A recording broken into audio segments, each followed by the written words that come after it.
佢講9點2個字㗎嘛。佢又話冇乜嘢喎。佢話邊個有冇人證明？我哋已經舉咗手有9點2。佢見到我哋兩個，我就快啲咁啊！問下行啦，你唔有啲，我都係9點鐘啫嘛。係咯。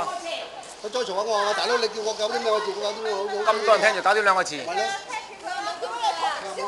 係啊，聽住佢嗰啲正話唔承認咁嘅嘢，真係。佢話冇廣告嗰啲仆街，正話如果係佢哋實現咧，你要冇廣告嘅冚家產。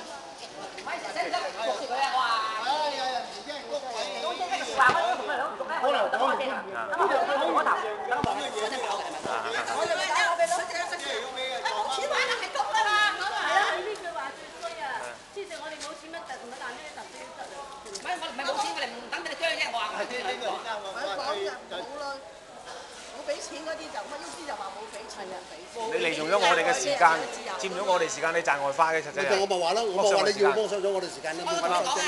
我哋陣間嗰啲小將咧落嗰每人嗰3磅水咧，我哋可以唔俾佢嘅，因為一定要俾啊！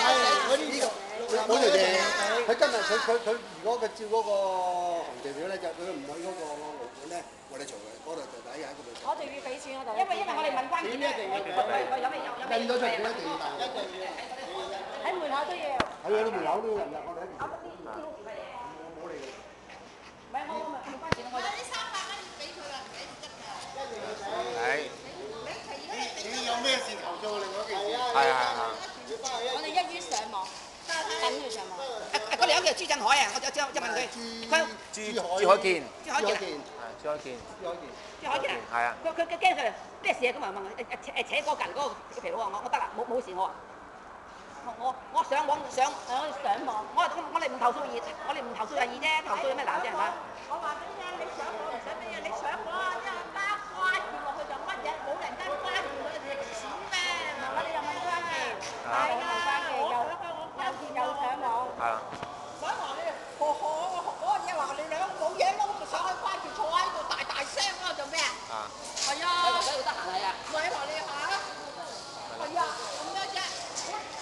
佢唔講唔參乜自費，就咁樣就冇咁嬲。佢最衰就話講啊，你唔俾錢你唔俾錢就係咁噶啦咁啊。嗰架又咁㗎，嗰個車又咁講。又黐你嘅你嘛？